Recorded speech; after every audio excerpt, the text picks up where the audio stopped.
Hi everyone, my name is Kev Tang and I'm one of the doctors in South Yorkshire in the UK. Hope you all had a nice Christmas and New Year's and thanks for joining us this evening. I'm hoping we'll have seen some of you before and that you'll have seen Henry's previous fantastic teaching session on hand x-rays. If not, then it's available to view for free on Medal and also on the Mind Oblique YouTube channel, as well as all the other radiology webinars we've done so far. Anyway, so welcome to the next webinar in this Mind Oblique's radiology series, which aims to cover all the imaging modalities that doctors and healthcare professionals generally come across on a day-to-day basis in hospital. So last time, about a month ago, so Dr. June Lau took us through upper limb x-rays. So today we'll be continuing the CT section of the series. So Dr. Henry de Boer will take us through a structured approach to CT Abdomen and Pelvis, which I'm sure most of you will agree are pretty difficult to interpret if you've not had any formal teaching about it. So Henry's going to go through a logical approach to interpreting CT Abdomen Pelvis scans, and we'll discuss some cases with us. After the teaching session, please don't forget to fill in the feedback forms. You'll get the link sent through to you because by completing that is how you get your certificate of attendance. So we'll just get straight into it, Henry, so I'll hand over to yourself. Yeah, thank you for the introduction, Kevin. So yeah, my name's Henry, one of the radiology doctors in Sheffield in the UK. So I'm going to take you through some cases. So we're going to look at some CT abdomens. And as Kev said, these are probably something that I imagine a lot of you found quite challenging, quite daunting to look through if you've not had any training or not used to looking at them. And it is a vast topic, CT abdomens. So what I'm going to do is show some cases through the Radiopedia platform. So hopefully we'll be able to scroll through them live and I'll be able to show you sort of how I look at them, what I'm looking at. And what I'd like, my main aim in this session is to show you what we mean when we talk about certain findings. So if we say free fluid or fat stranding or enhancement or lack of enhancement, what does that look like and sort of what things are we looking at to make those sort of calls, rather than giving you necessarily all the tools to go and report CT abdomens, because I don't think that's possible within an hour. So let's crack on. So the first case, and actually I'll just turn my video off to make sure that this all works smoothly. So male patient presenting with abdominal pain and fevers, tender in the right iliac fossa on palpation. So we have here CT abdomen, and it's a portal venous phase of enhancement.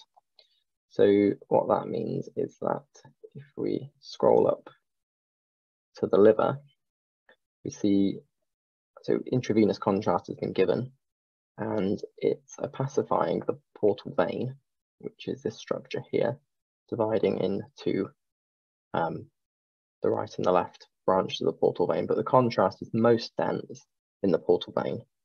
And this is in comparison to an arterial phase scan, where the contrast would be most dense in the aorta. So we've got portal venous phase enhancement, which is really the scan that we use for almost all acute abdomen scanning. At times where we'd use something different. So we use non-contrast if we are looking for urinary tract calculi, so sort of renal stones, or if we're doing an arterial phase looking for bleeding, so we'd do a non-contrast and an arterial and a portal venous. But that's not something we'll cover today. So let's move on and look through this scan. So the way I would normally start looking at a CT abdomen is read the history first, as we've done, and then I'll come to the very top slice. And then I will scroll slowly. First thing is just scroll all the way through the scan. And the reason I do that is to get an overview of the main abnormalities and what might be going on. Right, so scrolling through the scan, seeing if anything sort of just jumps out at me, anything that's striking me as abnormal. So this scan, obviously with the history of right iliac fossa pain, we're thinking about appendicitis. So on that first scroll through, I've noticed this structure in the midline. So it doesn't look like bowel. So I'm just following that, and that is actually the appendix. So to find the appendix, the best thing to do is to find the cecum first. So if you look towards the right side of the abdomen, remembering that right is on the left of your screen, so the right side of the abdomen, and this will be the descending colon. And then you follow it inferiorly to its most inferior point, and this will be the cecal pole. And then under cecum, the two structures that you see arising from it. So the first one is going to be the terminal ileum, which is here. And the best way to identify this is to look for the ileocecal valve, and it's usually got fat in it. So on CT, as you might remember from previous talks, that fat is sort of fairly dark. So it's not as black as air, which you would see in the bowel, and it's not as light as muscle, but it's sort of a mid sort of darkish grey. And there's this ring of darkish grey just here in the cecum, and between the two is this terminal ileum. So that's the terminal ileum, which looks normal. And then we look for the appendix, which can be sometimes tricky to see. Usually you'll see it just arising as a thin, very thin, sort of couple of millimeter structure with maybe a little bit of air in it. This appendix is thick, so that's probably a centimetre and a half in diameter. The wall is enhancing, so it's slightly bright. It's filled with fluid. So these are all features of appendicitis. Other things I would then look for is complications. So is there any free gas, any free fluid? So free gas, you'd be looking for little flecks of black around the appendix. So I can't see any of those. And free fluid would be sort of this slightly darkish grey between muscle and fat with fluid. You'd be looking for pockets of that in between loops of bowel or down in the pelvis. So we're not seeing any of that. And the other thing to note is actually there isn't an awful lot of inflammatory stranding. So this fat is what we call quite clean looking. So it's quite a homogeneous sort of, it's just very black looking. There's not lots of bits of grey, not lots of bits of white in it. It's quite plain looking. So that's not much fat stranding. So you might expect a bit more of that in an acute appendicitis, but we haven't got that here. So this is simple appendicitis. But it's important when we're reporting these scans to not stop when you've seen the first abnormality. So this is just the tip of the appendix here, and that's it. So it's blind ending. So we know that's definitely the appendix. Arising from the cecum, comes across the midline here, which is a bit unusual. Usually you'd see it either coming in front or behind the cecum, but this comes across the midline. Blind ending. If it's the ileum that you followed by mistake, it wouldn't be blind ending, it would carry on into loops of bowel. So then I review the rest of the abdomen. Now I don't want to spend too long looking at the rest of the abdomen, because what I want to do is focus on the pathologies.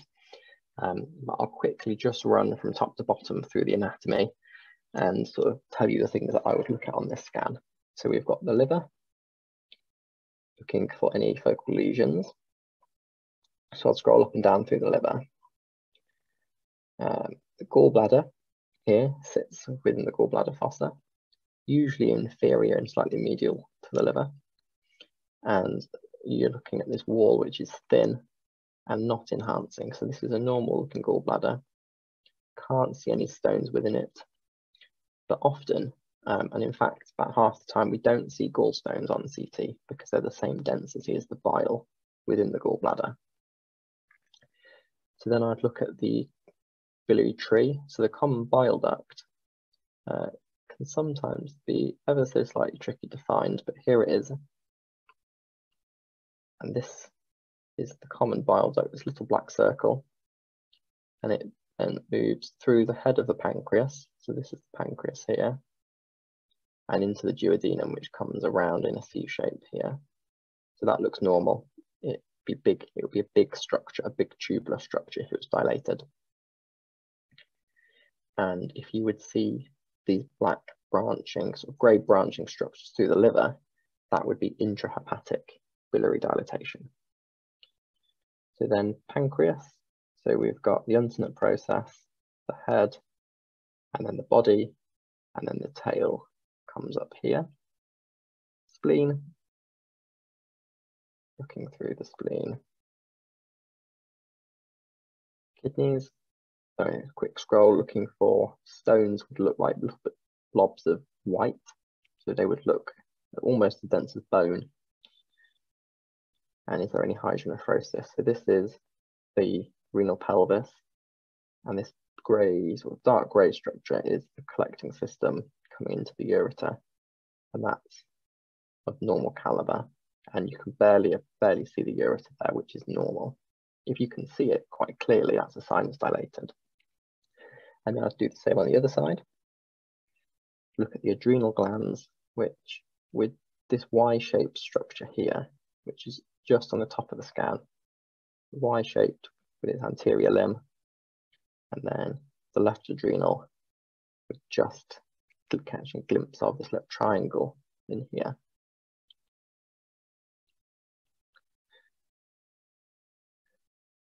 So that's the sort of upper abdominal organs.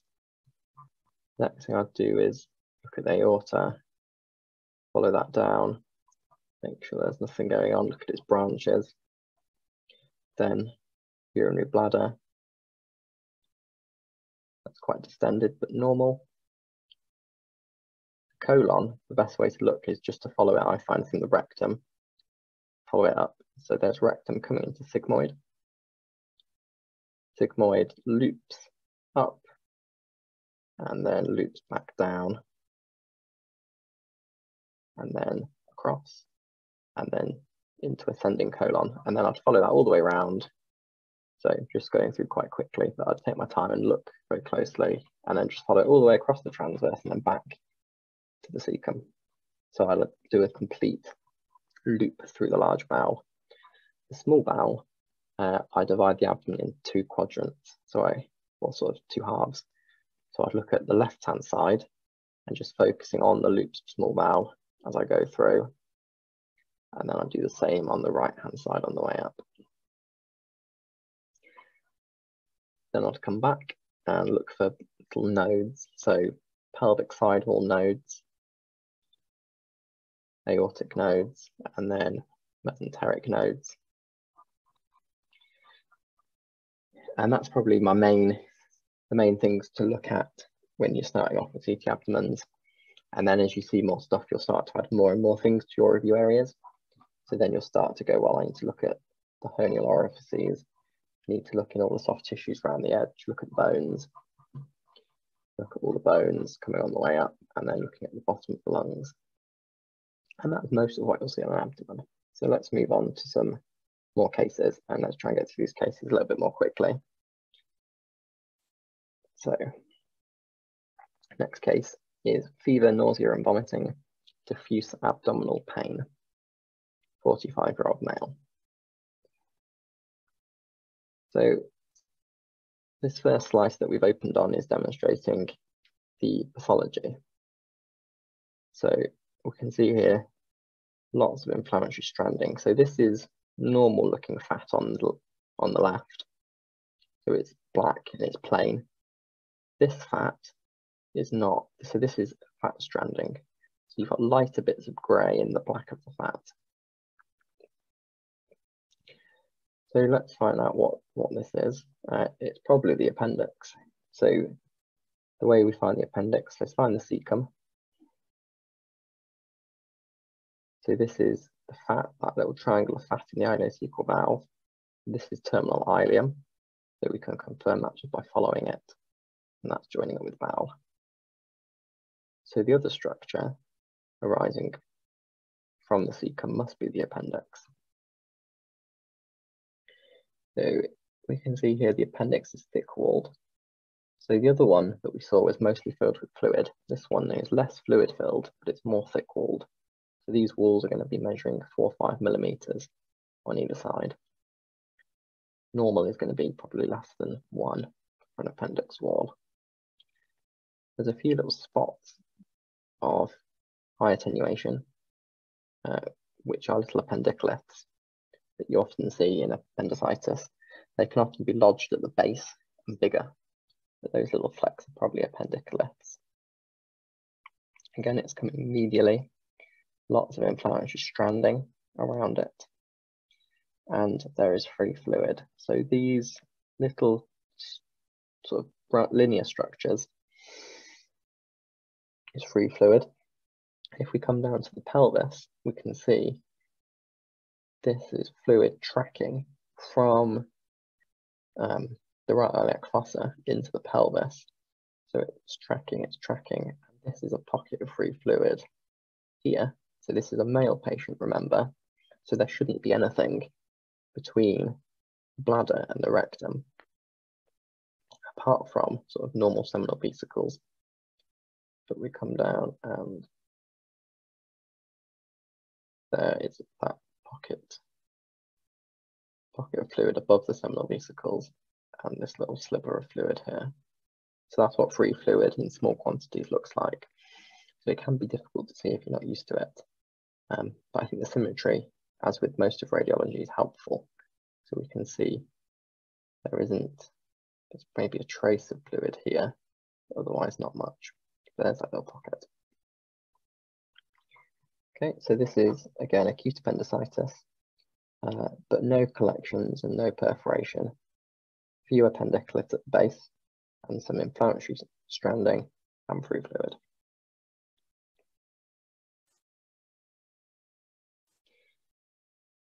Okay, so case number 3, nausea, vomiting, bloating, abdominal pain for 3 days in a 60-year-old female. So we've got a coronal CT this time. So it's going to be slightly different to look at. But I think that most people who aren't familiar with CT and looking at the axials actually find coronal a bit more intuitive. So I'm just going to scroll all the way to the back, so posteriorly, and then come anteriorly.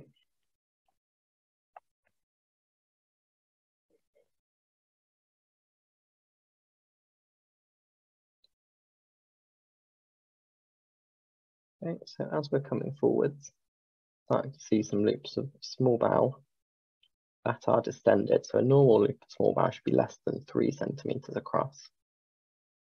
I've not measured these, but they look distended. And obviously, because the patient's image is lying on their back, as we come to the front, the bowel, so at the back, the bowel's filled with fluid, but then the gas in the bowel rises to the front. But these loops are distended, they're fluid and gas filled. Again, lots of distended loops on the left side of the abdomen, but on the right, the small bowel is collapsed. So we think there's going to be a small bowel obstruction here, and that's what the history led us to believe. So the next thing to do is to look for a transition point. And a useful tip is to look for something called the small bowel feces sign. So normally the small bowel be filled with either gas or fluid, and it will look either like all gas or all fluid. Whereas feces in the colon, which we saw in the previous scan, has this sort of mottled appearance. So sort of dots of air trapped within the feces. So this is small bowel. So if we follow it backwards, it's connecting up here. So this is all dilated bowel, but this is the small bowel feces sign. So this usually is the point or just proximal to the point of obstruction. And the reason it looks like this feces sign is because that contents of bowel is sat there doing nothing, going nowhere, and it does start to turn into feces. So if we follow this bowel here, just at the anterior abdominal wall, it then moves into this bit of bowel here. So if we see this here coming anterior, these two bits of bowel connect, but it goes from dilated to non-dilated at a very sort of discrete point. So there's this one point where it goes from dilated to collapsed. So that's a transition point. So then if we follow this piece of bowel coming posteriorly, we can see that it remains collapsed.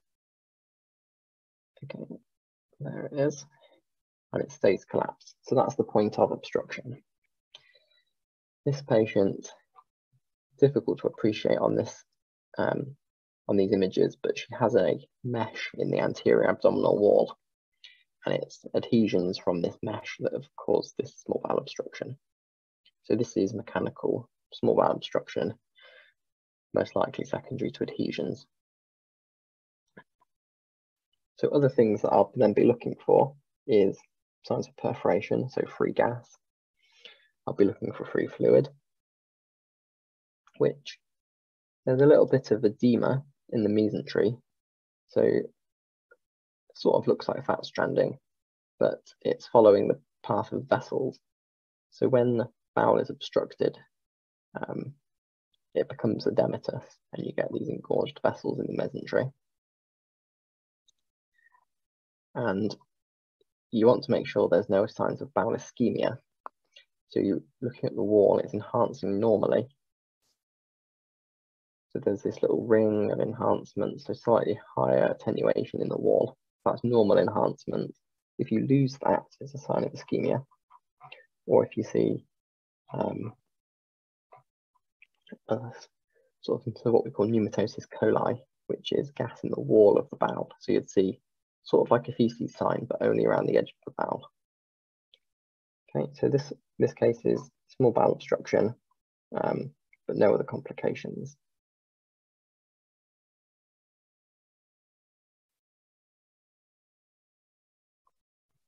So right flank pain in a 40-year-old male. And there was a history of blood in the urine. So we did a non-contrast CT KUB.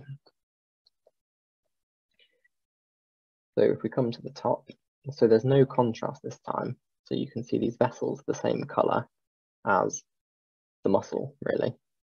And we lose all that definition between the abdominal viscera and between each other because there's not that enhancement to outline them. So it becomes much harder to spot the pathology. But what it is good for is looking for stones because they'll stand out. So we can see a normal looking left kidney with a collecting system that's not dilated. But on the right, this kidney is hydronephrotic. So there's hydronephrosis. So this is the collecting system, which is really big and distended. The urethra, sort of renal pelvis here, is just massive compared to this side.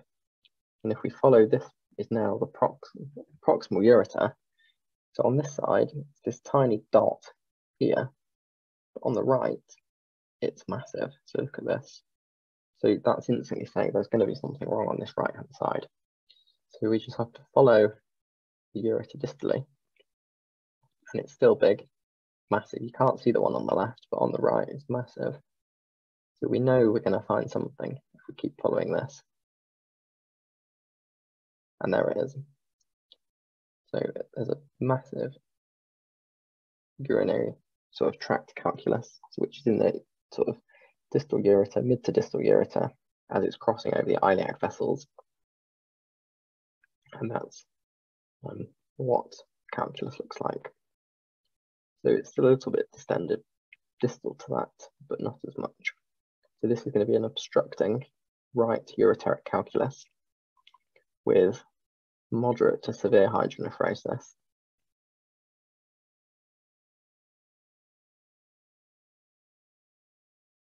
So other things we'd look for on the CT KUB is inflammatory stranding around the kidney, but this fat actually all looks quite clean. And it's always good practice to look at the appendix, particularly when it's right-sided symptoms. And can we see the appendix in here? So there's terminal ileum.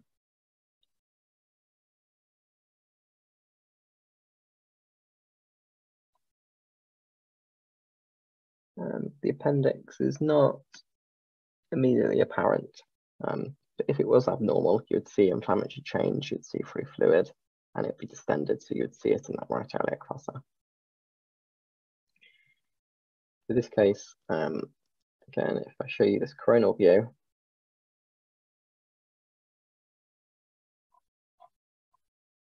so there's the left kidney, which is normal, right kidney, big distended renal pelvis. And that ureter there is just enormous. And there is the obstructing calculus. So with KUBs, my tip would be look at the kidneys first and look for signs of obstruction, because then if you see them, it gives you a clue as to sort of where you're looking. And if you see them, but you don't see a calculus, you'll have to think, could this be infection or could it be a stone that's recently passed?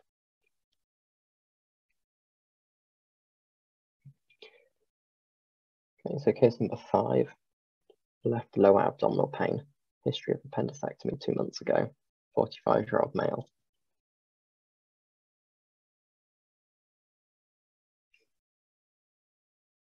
Okay. So we'll go to the top and then slowly scroll through. Okay. Okay. The lung bases look okay. Looking at the liver and the spleen, stomach. Nothing's jumping out so far. The pancreas is looking normal. Gallbladder looks normal. Kidneys look normal. No free fluid yet. Coming down a cecum. Is there going to be an appendicitis? So no big inflammatory change there. Okay, but this now is catching my eye. So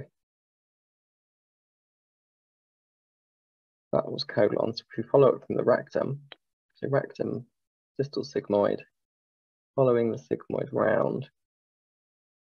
So here is the abnormal segment, and then there is ascending colon. This is probably proximal sigmoid, and there is diverticulosis, which means the presence of diverticula. So there's lots of little outpouchings that you can appreciate, and perhaps they're best seen just in this bit of descending colon. So lots of little outpouchings, some filled with fluid, some filled with gas. And there are lots of little outpouchings. So when these become diverticulitis, what we look for is evidence of inflammation. So this bit of sigmoid is thicker than the rest, so this is definitely thick-walled. The fat here is inflammatory stranding within it. So again, clean fat here, lots of streaky grey, sort of dirty-looking fat that's inflammatory stranding.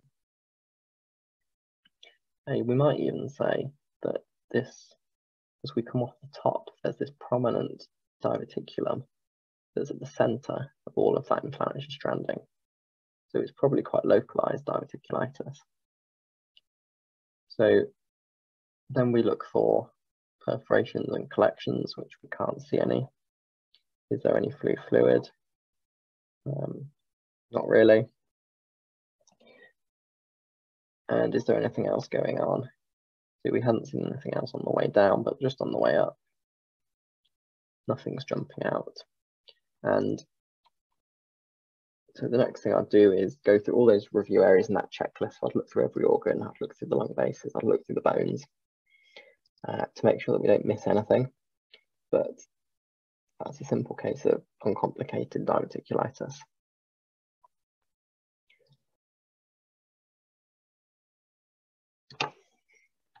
Okay.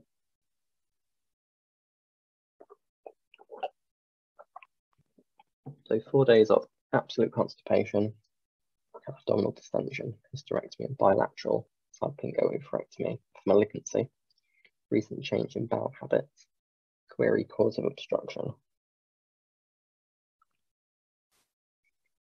So they've done a plain film first, which isn't a test that's usually particularly useful because either it shows grossly dilated loops of small bowel as we've got here, and we go, okay, there's probably obstruction, so we do a CT, or it looks normal, and either the patient didn't have symptoms that were suspicious and we do nothing, or we still think the patient could have small bowel obstruction and we go on and do a CT even if it was normal. So it's not usually a test that, as radiologists, we find particularly helpful. It doesn't really change the management plan of patients usually very often.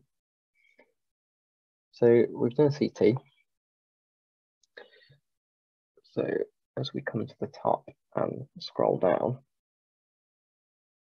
so first thing I'm noticing there is free fluid. So this is the fat, abdominal fat and liver between the diaphragm. The diaphragm then sits, so this is black lung, and this is diaphragm around the edge. It should sit on the surface of the liver really. And opposed between the liver and the diaphragm here is this pocket of fluid. So there's free fluid there, we can see it again, pooling around the liver. A little bit seen posterior to the spleen. So this is free fluid. So scrolling down through the rest of the scan. And it's immediately apparent that there are massively dilated loops of small bowel with air fluid levels in, which you don't usually see in normal bowel.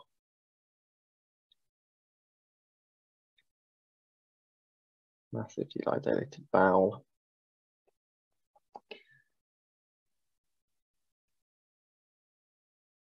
Okay, and so the next question is going to be, where's the transition point?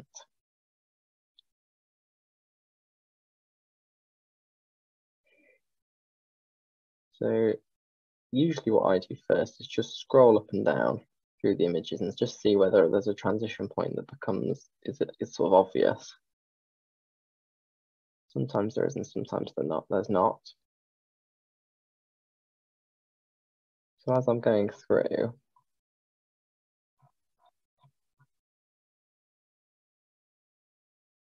this bit keeps catching my eye, as in there's loops of bowel in here that go from normal caliber to collapsed.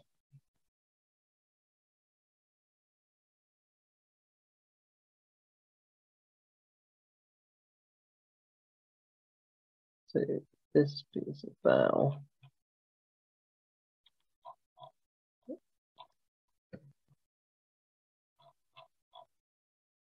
so if we, I think I've got it. There we are. So this is in a slightly different plane. So we can see here, this is the point of obstruction. So dilated loop of bowel, which comes down into a collapsed bit. But what's interesting, if we come back to this image, if I can show you that bit in the pelvis, so here it is. So normal caliber bowel here into the obstructing segment, but there's a second transition point. So there's one transition point on this end of the loop and one on this end. So this is a closed loop obstruction, which is a surgical emergency because this loop of bowel has completely twisted on its mesentery and is cut off from the rest of the bowel. Because it's twisted, it's going to lose its blood supply and become necrotic if it's not urgently operated on. So that's why you need to look for a second transition point in every case of small bowel obstruction. And a useful tip is that because a closed loop obstruction like this, where you have two transition points, and this closed loop is the bit of bowel that's sort of obstructed in between, is the transition points will be close to each other, because if it's twisted, the two twisted ends will be next to each other. And if they're not, then it's probably not a closed loop obstruction. So we can see both transition points in this circle. And so this is twisted, so there's obstruction in the loop, but then proximal to the loop there's also obstruction, because obviously this bowel can't empty into the sort of twisted loop.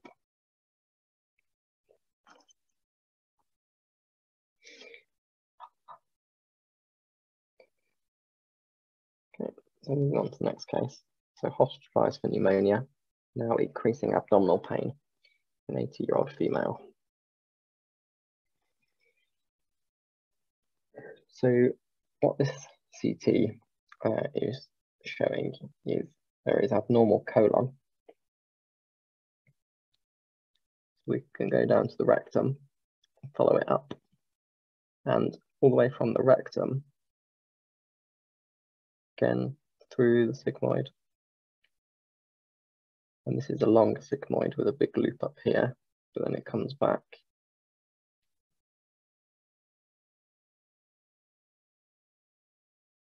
Descending colon. Actually all the way into the transverse colon. Sort of up to hepatic flexure, where this colon now looks normal. So they've had oral contrast, which we can see, but this colon looks normal. But if we come back to the pelvis, this is just grossly abnormal colon, which is thick-walled. So this is just the thick wall. And this mucosa is probably hyper-enhancing, so it's enhancing more than you expect. So these are all features of colitis. And it can be difficult to tell the cause of colitis based on a CT. And I think going into the details of how we do that is, again, beyond the scope of this talk. But it's from the rectum up to the hepatic flexure. So it's quite a long segment of bowel, and it doesn't fit a vascular territory. And with the history of pneumonia, she's probably had antibiotics. So this is probably going to be infective. And you'd be, with this much thickening, you'd be thinking of something like pseudomembranous colitis, secondary to Clostridium difficile, so C. diff, which is what the cause was in this case. So this is what colitis looks like. And if this were ischemic colitis with necrotic bowel, we wouldn't see this hyperenhancement. So that's telling us that there's colitis, but not necessarily necrosis or infarction of the colon.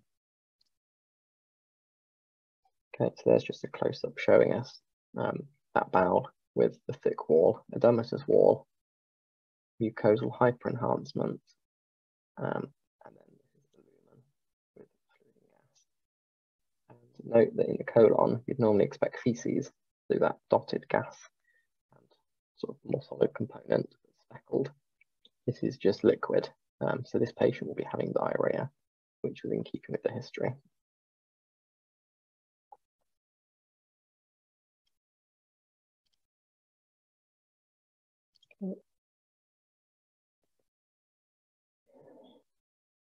So case number 8,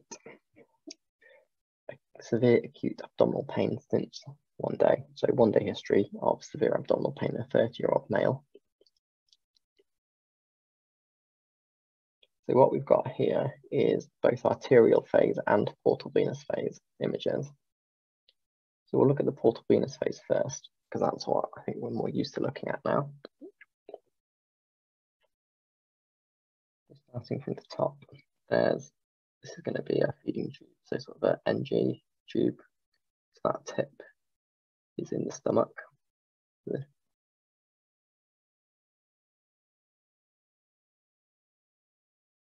So then here is, this is small bowel, but there's a black ring. So this is pneumatosis coli, so there's air in the bowel wall. And this loop of bowel is not enhancing at all.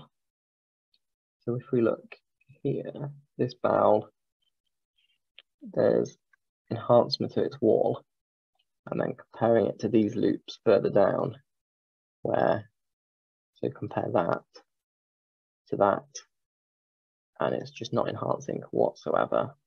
There's gas in the wall, extensive pneumatosis coli. So this is really concerning for ischemia. There's bits of free fluid, there's inflammatory stranding. Okay, so these pockets of fluid. There's, so this is gas here, and that's not within bowel wall. So there's been perforation. So what we're thinking here is this is going to be ischemic bowel with necrosis and perforation. So these bits of bowel have air in the wall, but they're enhancing here. So when we see this extent of ischemia, what we want to know is the cause because of a thrombus in one of the mesenteric vessels? So we do an arterial phase. So this arterial phase, you can see the contrast is in the aorta and not so much in the portal veins.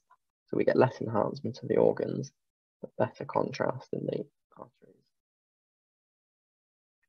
So coming from the top of the abdominal aorta, the first branch that comes off is the celiac trunk. So the celiac trunk gives us the splenic artery branch and the left gastric, which comes off this one here. That's the left gastric. This is the splenic artery, and this is the common hepatic, which will then split into the right and left, and it will give off other branches such as the gastroduodenal. But that's celiac axis. This is the SMA, so superior mesenteric artery is the next branch. So what we want to do is follow this slice by slice. So lots of contrast within it there. But then, so contrast, no contrast. Contrast, no contrast. So there's a filling defect here, and it's quite abrupt. And there's no contrast in the rest of these vessels. And these vessels are supplying this loop of dead bowel. So there's a thrombus in the SMA causing that bowel necrosis. So there it is again.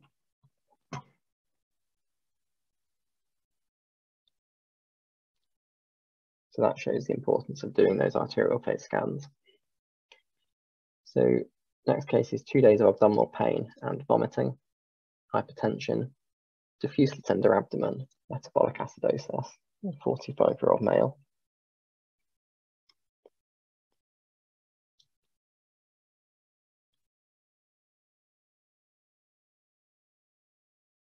And so what we're seeing, if we go from the top again, slowly.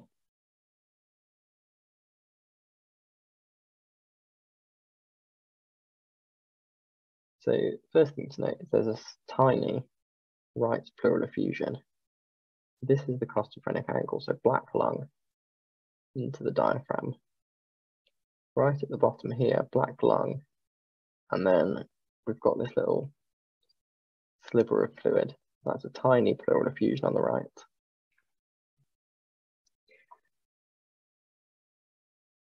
And then the next thing that really catches my eye is this right kidney not enhancing as well as this left kidney.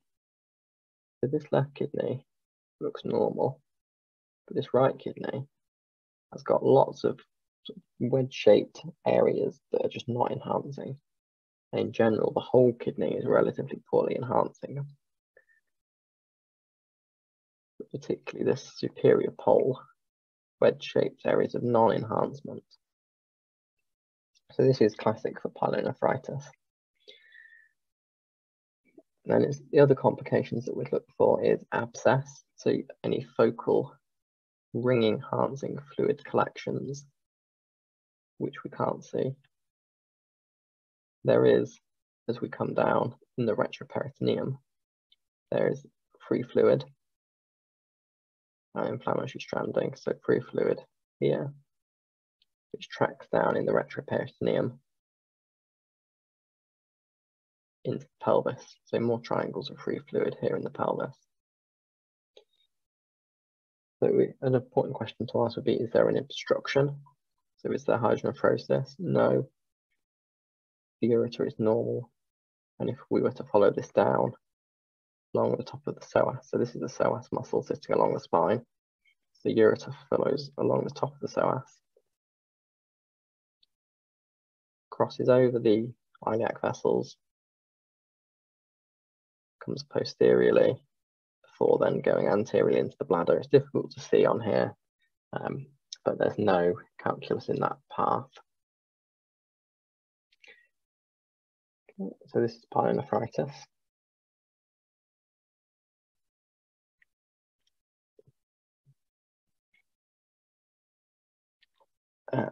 Abdominal pain and back pain, elevated CRP, history of gallstones.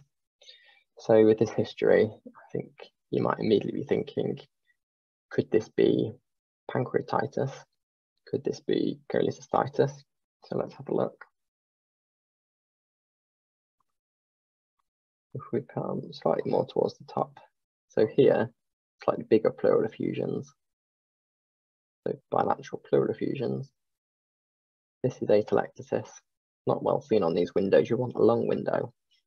That's atelectasis sitting on top of that effusion.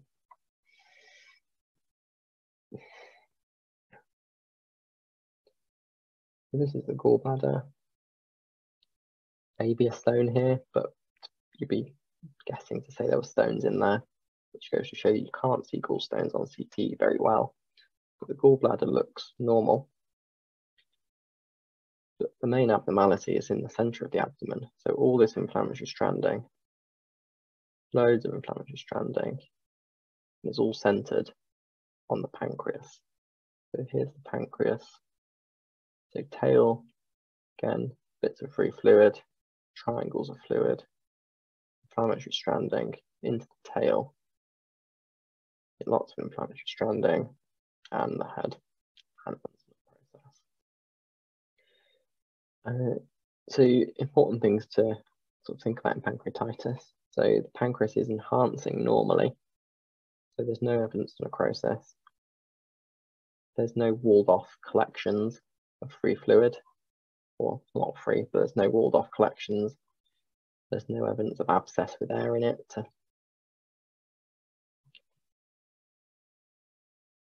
And then late complications that you can think about is pseudoaneurysms, portal vein thrombus.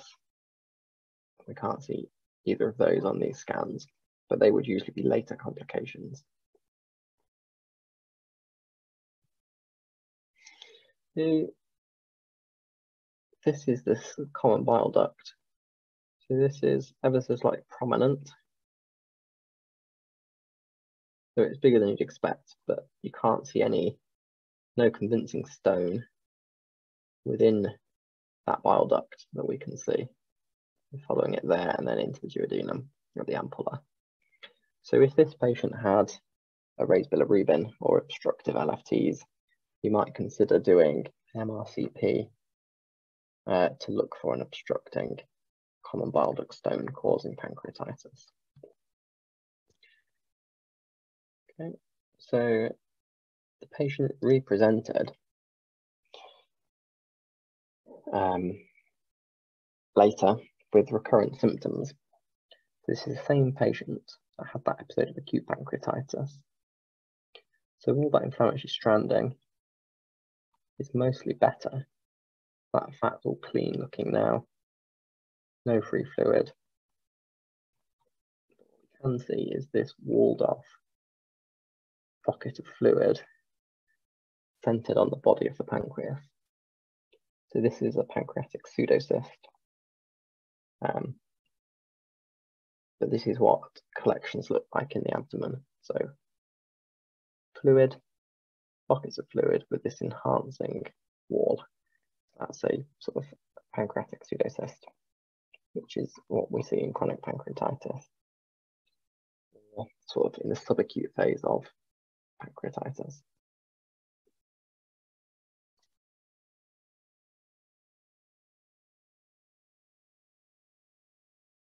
Okay, so 3-day history of increasing abdominal pain and constipation for 2 days, past medical history of Crohn's disease.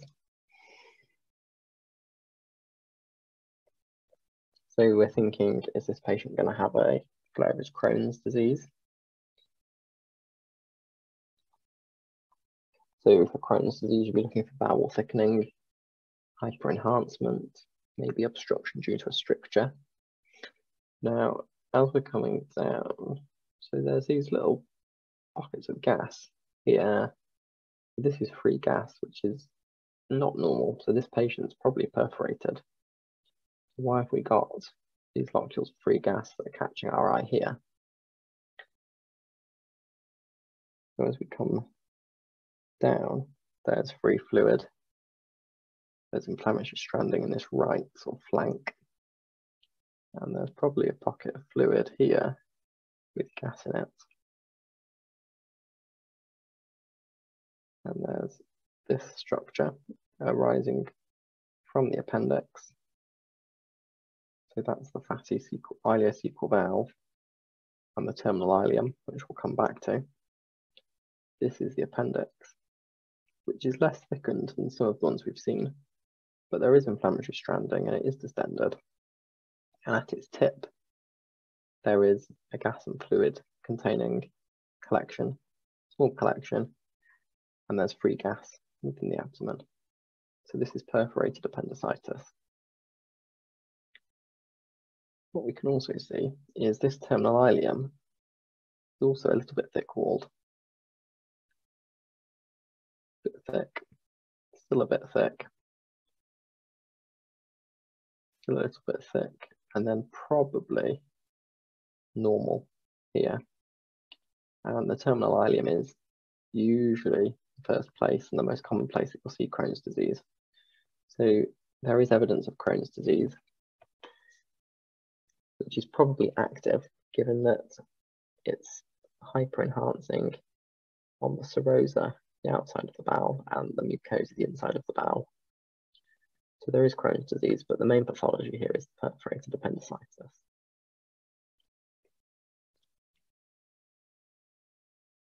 So 2 days of nausea and vomiting associated with fever. So this history is quite non-specific, really could be anything.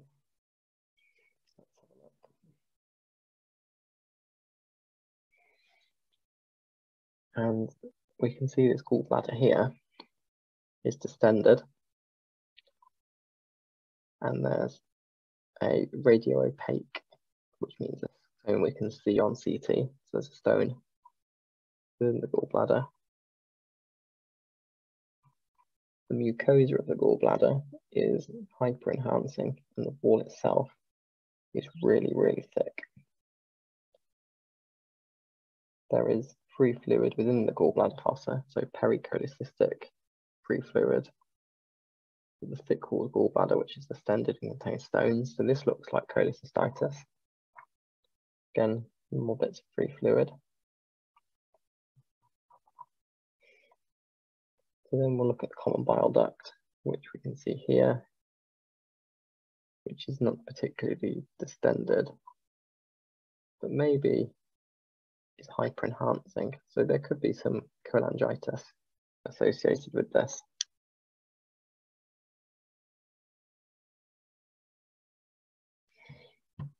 Okay, so I think we'll make this one the last case, and what we'll do is just have another quick run through of how I'd look at a CT abdomen.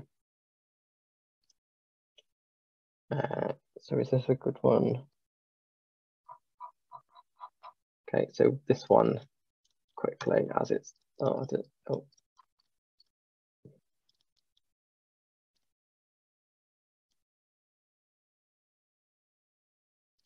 Okay, so let's find one more case and we'll just review the anatomy and how I'd look at it, and then we'll stop there. Okay, so this is probably a nice one. So starting from the top, what I would do is have a quick scroll through the whole scan. So seeing, is anything catching my eye? And I would say that this pancreas, as we saw before, this is the pancreatitis. So that's your main abnormality.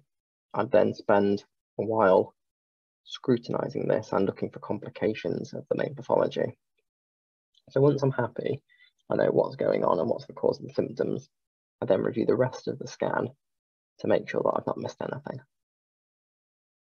So from the top, you get a bit of the heart on the bottom of the scan. We get the black of the lung bases, and we can see pleural effusions layering here. So I follow the aorta all the way and its branches.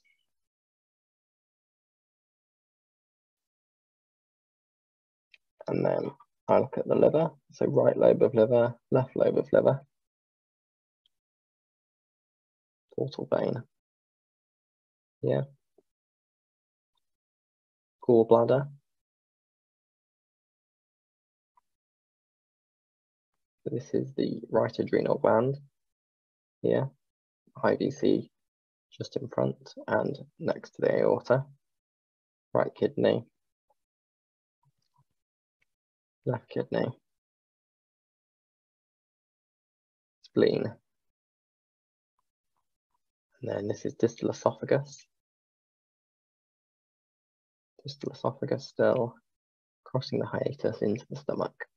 So this is stomach coming round, first part of duodenum, second part of duodenum, and then third and fourth parts of duodenum into the small bowel. You've got the head of the pancreas with the CBD in the middle. So CBD then tracks up towards the hilum of the liver. The pancreas, head of the pancreas into the body, comes across towards the left into the tail. And the tail is all the way up by the spleen. Branches of the aorta, again, just to recap, celiac axis, superior mesenteric artery, the renal arteries, and then the inferior mesenteric artery.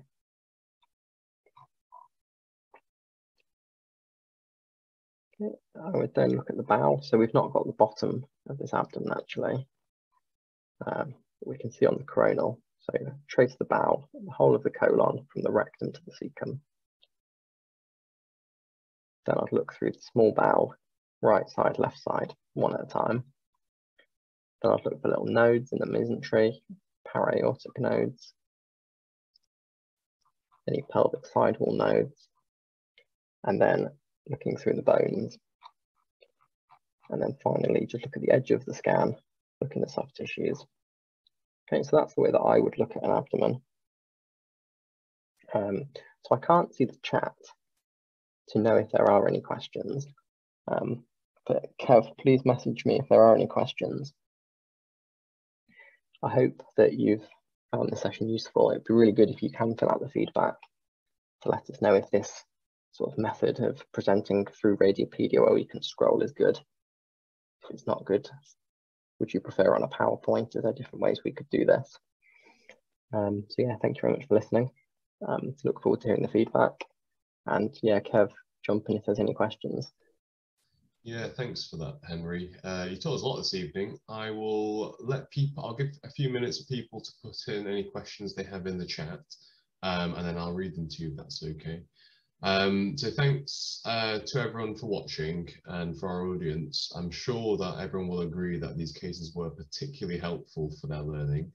I remember in my foundation years, I had absolutely no idea what I was looking at when I was looking at CT scans. But hopefully after tonight, our audience will be able to look at the CT Abdomen Pelvises and have an idea of what they're looking at and hopefully be able to spot some pathology. So I hope it's become a bit obvious that the information that we all put on our clinical requests for CT scans is really important for radiologists to localize pathology, because otherwise it's like searching for a needle in a haystack.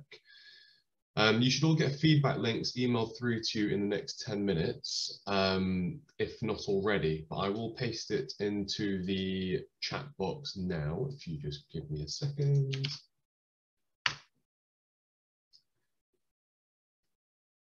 So I have put 3 links in that chat. So the first one is to fill in the feedback for this session.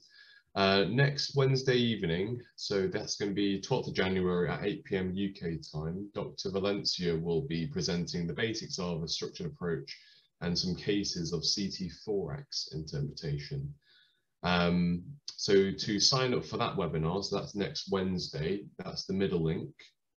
And then that last link will take you to the Mind the Bleep website where you can sign up for all the webinars. And we have quite a lot of different specialty webinars running at the moment. Next week is the last teaching session in this series, because after that we'll have covered pretty much all the plain films that doctors will come across in the hospital, as well as the most common CT scans, that being head, thorax and abdo-pelvis. So all these webinars will be available to look at on Medal and also on the Mind the Bleep YouTube channel, and they're all free to watch. And the link to register is in the chat box as well, so don't forget to sign up for that so you don't miss out. Please don't forget to fill the feedback form in. I know I'll keep going on about it, but it's really important for both our presenters and for us to develop these sessions further. I think there's a couple of questions, Henry. So the first is, how can we differentiate between ischemic or infective or IBD on the CT scan? So there's a very probably long and probably an hour lecture in that question. But I would say essentially it can be difficult. Things to look for is the vascular territories. So if it's the watershed sort of area of the colon, so sort of around splenic flexure, which is the junction between the SMA and the IMA vascular territory, then that's the most common place for sort of ischemic colitis that would be due to sort of hypotension or sort of low flow states. So that would be the most common sort of location for ischemic colitis. If you're thinking this is going to be a thrombus in a vessel, you would usually expect really sort of severe clinical picture, but also imaging findings. So you'd expect to see pneumatosis, sort of complete lack of enhancement of bits of bowel. But if it's early, the only thing you might see is that clot that we saw previously in a vessel. If it's infective, you usually get a lot of free fluid in association, and you usually get more wall thickening and more hyper enhancement. But these are by no means golden rules. I think the key difference is really going to come down to the history and the clinical picture, because it can be very difficult in imaging to differentiate the large majority of cases. So I'd say, yeah, distribution, the findings, but the clinical picture is by far and away the most important discriminator between the cause of colitis. Fantastic. I think that might be your only question. I'll give it another minute just in case anyone else wants to put another question in the box. So next week's going to be CT thorax. That's going to be the last webinar in this series. On the feedback form that you'll all have gotten, there is another question at the bottom, which is there anything else that you guys would like to see? And anything that, there's a lot of demand, then we can see if we can try to get a radiologist to give us a teaching session on it. Because at the moment, we have covered pretty much everything that junior doctors tend to come across in the hospital. Someone has written, in the second case, is that liquid in the rectovesical pouch? Second case.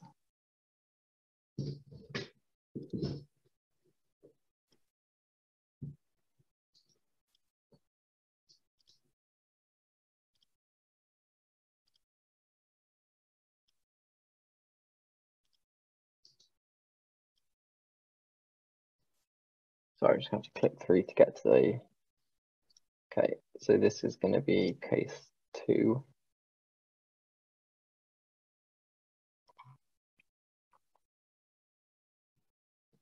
Yes, so this is rectum. This is the base of the prostate gland, and this is urinary bladder. So as we come up, this is bladder. So these are seminal vesicles which are sort of like little pear-shaped organs. But then as we come one slice up, or two slices up, so it can be confusing because these slices are slightly far apart, so it can be difficult to appreciate. But this is free fluid tracking from this right side of the abdomen into the pelvis. And then there's this pool of fluid here, which we can see sort of again tracking. That's a pool of fluid. That's probably the bottom of that pool of fluid. But then this is seminal vesicles. So yes, there is fluid in the pelvis there, in the coleocycle pouch. But this is probably seminal vesicles and maybe a bit of fluid around it. So I hope that answers the question. So free fluid in that coleocycle pouch or in the pouch of Douglas, if you can have a sagittal image, shows it really nicely. Great, thanks, Henry. So I think it sounds like that's all the questions. I don't think anyone's asked any more. So please don't forget to fill in the feedback. It should have gone to the email that you signed up with. And hopefully we'll see you next week at the CT Thorax one. So thank you. Thank you, everybody. Thanks again. Thanks, Henry.